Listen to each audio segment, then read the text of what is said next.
آج ہم کہانی کے بالکل شروع میں جا رہے ہیں، مطلب انسان سے بھی پہلے یہ دنیا کیسی تھی، یہاں کون رہتا تھا، اور پھر انسان اس پوری تصویر میں کیسے آیا۔ جی ہم سب اپنی زندگی میں کبھی نہ کبھی یہ ضرور سوچتے ہیں کہ ہمارا وجود یہاں کیوں ہے، اس کا مقصد کیا ہے۔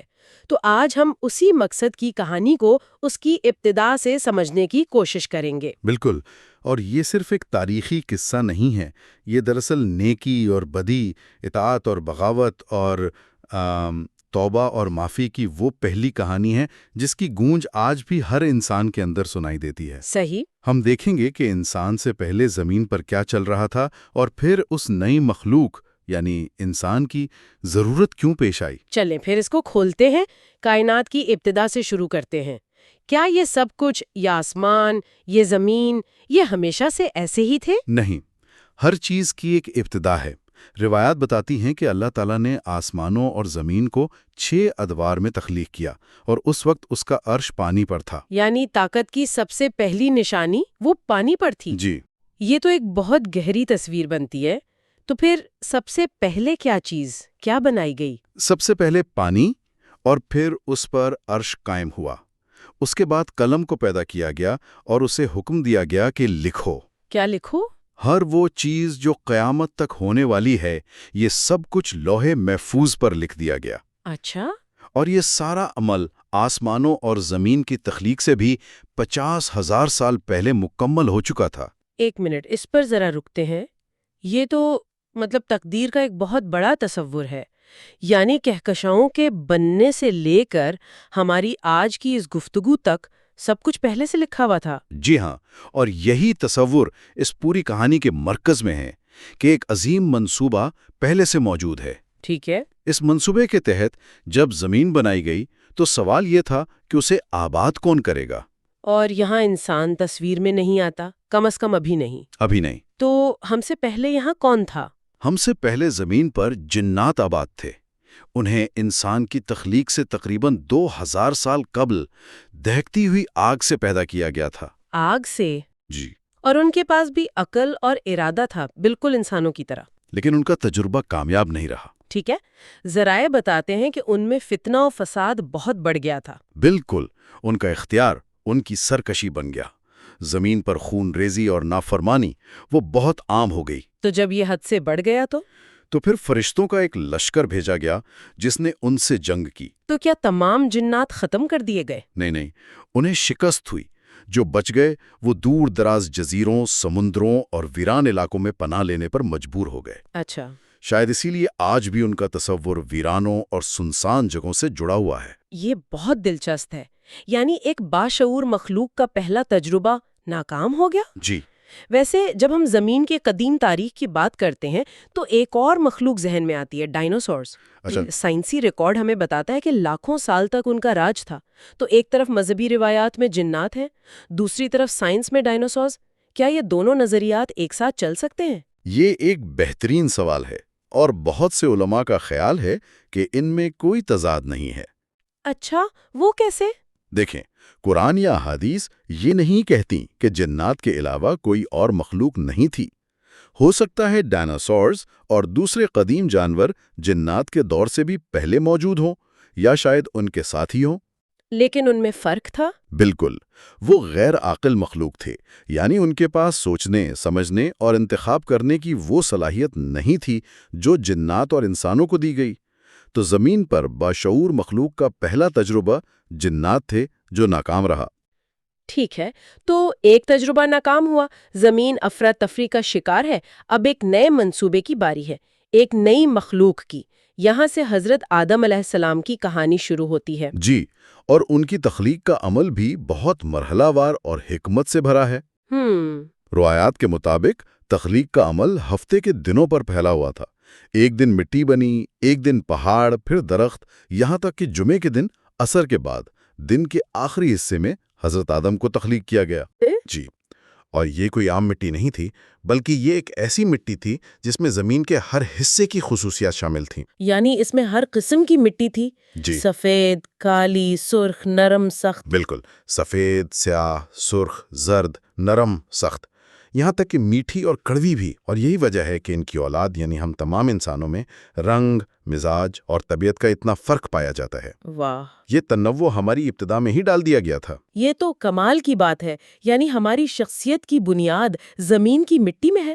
یہ استعارہ بہت طاقتور ہے۔ جی، تو اس مٹی سے آگے کا سفر کیسے ہوا؟ اس مٹی کو پانی سے گوندا گیا، جس سے وہ چپکنے والی لیسدار مٹی بنی، پھر وہ بدبودار کیچڑ کی شکل اختیار کر گئی۔ اچھا، جب وہ سوکھ گئی تو بجنے والی مٹی بن گئی، جیسے ٹھیکری ہوتی ہے۔ اسی سے حضرت آدم کا بے جان پیکر تیار کیا گیا اور جنت کے دروازے پر رکھ دیا گیا۔ فرشتے جب اسے دیکھتے ہوں گے تو کیا سوچتے ہوں گے؟ ایک مٹی کا بے جان مجسمہ۔ وہ حیران اور متجسس تھے۔ پھر اللہ نے اس پیکر میں روح پھونکی۔ کہا جاتا ہے کہ جب روح ناک سے داخل ہوئی تو حضرت آدم کو چھینک آئی۔ چھینک آئی؟ جی، اور ان کی زبان سے پہلا لفظ نکلا الحمدللہ۔ یہ شکر گزاری کا پہلا اظہار تھا۔ پھر روح پورے جسم میں پھیل گئی اور وہ مٹی کا مجسمہ ایک زندہ انسان بن کر کھڑا ہو گیا۔ اور اس تخلیق کے فوراً بعد ایک بہت بڑا واقعہ پیش آیا، وہ واقعہ جس نے نیکی اور بدی کی کشمکش کو ہمیشہ کے لیے واضح کر دیا۔ فرشتوں کا سجدہ۔ جی، یہ حضرت آدم کی فضیلت اور ان کے بلند مرتبے کا اعلان تھا۔ اللہ نے تمام فرشتوں کو حکم دیا کہ آدم کو سجدہ کریں۔ سب نے حکم مانا سوائے ایک کے، ابلیس۔ ابلیس نے انکار کیوں کیا؟ وہ تو ایک عبادت گزار مخلوق تھا۔ تکبر۔ اس کا استدلال یہ تھا کہ میں آگ سے بنا ہوں اور یہ مٹی سے، میں اس سے بہتر ہوں۔ یہ برتری کا احساس، یہ غرور اس کی نافرمانی کی وجہ بنا۔ اور ابلیس فرشتہ تو نہیں تھا، ہے نا؟ نہیں، یہ سمجھنا ضروری ہے۔ وہ جنات میں سے تھا، لیکن اپنی بے پناہ عبادت کی وجہ سے اس نے فرشتوں میں جگہ بنا لی تھی۔ اسی ایک انکار نے اسے ہمیشہ کے لیے راندہ درگاہ کر دیا۔ تو یہاں سے خیر اور شر کی تقسیم واضح ہو جاتی ہے۔ ایک طرف اطاعت کرنے والے فرشتے، دوسری طرف تکبر کرنے والا ابلیس، اور درمیان میں انسان جسے یہ فضیلت دی گئی۔ لیکن جنت میں حضرت آدم اکیلے تھے۔ جی، وہ تنہائی محسوس کرتے تھے۔ تب اللہ نے ان پر نیند طاری کی اور ان کی بائیں پسلی سے حضرت حوا کو پیدا فرمایا۔ اچھا، جب وہ بیدار ہوئے اور انہیں دیکھا تو پوچھا، تم کون ہو؟ انہوں نے جواب دیا، ایک عورت۔ انہیں اس لیے تخلیق کیا گیا تاکہ وہ ایک دوسرے کے لیے سکون اور محبت کا باعث بنے۔ اور پھر ان کی زندگی کا پہلا امتحان آیا، وہ ممنوع درخت کا قصہ۔ ہاں، شیطان جو اب ان کا کھلا دشمن بن چکا تھا، انہیں ورغلانے آیا۔ اس نے کیا کہا؟ اس نے جھوٹی قسم کھا کر کہا کہ میں تمہارا خیر خواہ ہوں، اور اگر تم اس درخت کا پھل کھا لو گے تو یا تو فرشتے بن جاؤ گے یا ہمیشہ زندہ رہو گے۔ اس نے ان کی خواہشات کو استعمال کیا، طاقت اور لافانی زندگی کی۔ بالکل، اور روایات کے مطابق حضرت حوا کے اصرار پر حضرت آدم نے بھی وہ پھل چکھ لیا۔ اور اس نافرمانی کا نتیجہ فوراً ظاہر ہوا۔ جی، فوراً ان کے جسم ایک دوسرے پر ظاہر ہو گئے، انہیں شرم کا احساس ہوا اور وہ جنت کے پتوں سے خود کو ڈھانپنے لگے۔ اس غلطی کے بعد کیا ہوا؟ کیا انہیں فوراً سزا دی گئی؟ نہیں، اور یہ اس کہانی کا سب سے اہم موڑ ہے۔ کیا مطلب؟ انہوں نے ابلیس کی طرح تکبر نہیں کیا، اپنی غلطی پر ڈٹے نہیں رہے، بلکہ دونوں نے فوراً اپنی غلطی کا اعتراف کیا اور اللہ سے دعا کی۔ وہ مشہور دعا، اے ہمارے رب، ہم نے اپنی جانوں پر ظلم کیا، اور اگر تو نے ہمیں معاف نہ کیا اور ہم پر رحم نہ کیا تو ہم ضرور نقصان اٹھانے والوں میں سے ہو جائیں گے۔ اور ان کی توبہ قبول کر لی گئی۔ یہ بہت اہم نقطہ ہے۔ انسان خطا کرتا ہے، لیکن اس کی عظمت توبہ کرنے میں ہے۔ بالکل، اللہ نے ان کی توبہ قبول فرمائی، لیکن انہیں ایک مدت کے لیے زمین پر اترنے کا حکم دیا، جہاں ان کی نسل کو آزمایا جائے گا۔ اور روایت کے مطابق انہیں زمین پر الگ الگ جگہوں پر اتارا گیا۔ جی، حضرت آدم کو سردیپ یعنی موجودہ سری لنکا میں اور حضرت حوا کو جدہ میں۔ سری لنکا میں آدم کی چوٹی کا ذکر بہت ملتا ہے، جہاں ایک بہت بڑے قدم کا نشان ہے۔ اس کی کیا حقیقت ہے؟ جی، یہ تقریباً 7300 فٹ بلند پہاڑی ہے، جہاں ایک پتھر پر تقریباً 5 فٹ لمبا قدم کا نشان ہے۔ 5 فٹ؟ جی، مسلمان اسے حضرت آدم سے منسوب کرتے ہیں، بدھ مت کے پیروکار اسے گوتم بدھ کا، اور ہندو اسے شیو کا نشان مانتے ہیں۔ یعنی یہ سب کے لیے مقدس جگہ ہے۔ آپ کہہ سکتے ہیں۔ مشہور سیاح ابن بطوطہ نے بھی 14ویں صدی میں اس کا سفر کیا تھا۔ لیکن یہ ایک طاقتور روایت ہے، قرآن یا کسی صحیح حدیث میں اس کا کوئی ٹھوس ثبوت موجود نہیں۔ تو یہ ایک عقیدت کی جگہ زیادہ ہے، تاریخی ثبوت کم۔ خیر، وہ دونوں زمین پر آ گئے، ایک طویل جدائی کے بعد ان کی ملاقات کیسے ہوئی؟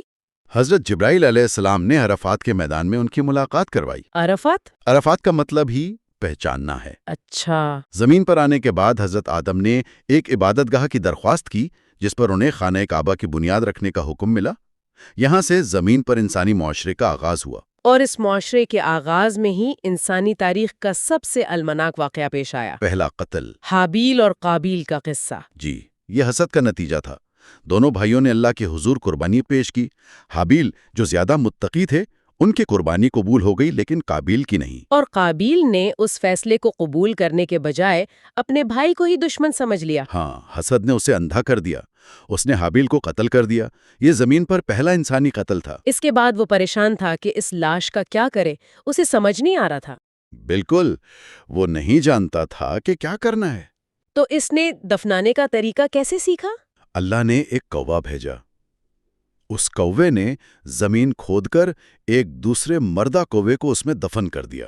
اچھا، ایک جانور نے سکھایا۔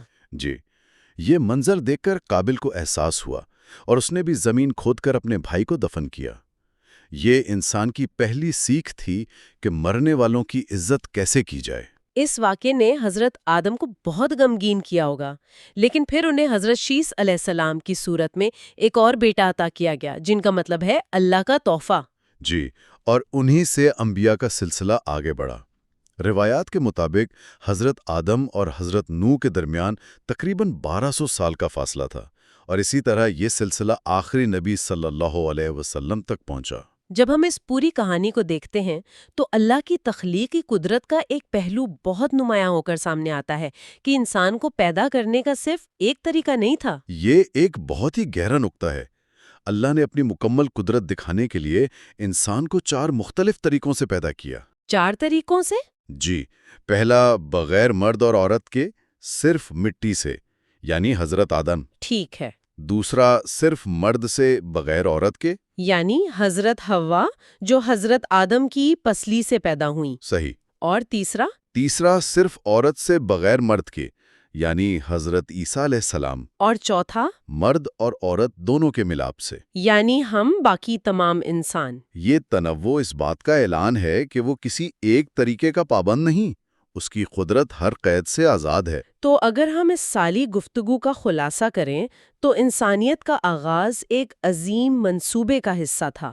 زمین پر پہلے بھی مخلوق تھی، لیکن انسان کی تخلیق کا مقصد صرف ایک اور مخلوق پیدا کرنا نہیں تھا، بلکہ ایک ایسی مخلوق کو وجود میں لانا تھا جو اختیار رکھتی ہو، جو خطا بھی کرے اور پھر توبہ بھی کرے۔ بالکل، ابلیس نے خطا کی اور تکبر کیا، آدم نے خطا کی اور توبہ کی۔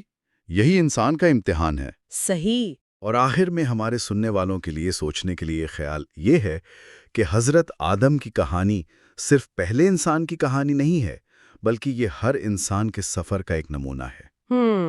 ایک غلطی کے بعد اللہ سے معافی مانگنے کا عمل، جیسا کہ حضرت آدم اور حضرت حوا نے کیا، خالق اور مخلوق کے درمیان تعلق کی بنیادی نوعیت کے بارے میں ہمیں کیا سکھاتا ہے؟ کہ واپسی کا راستہ ہمیشہ کھلا ہے۔ جی، کہ ناکامی حتمی نہیں ہے، بلکہ واپسی کا راستہ ہمیشہ کھلا ہے۔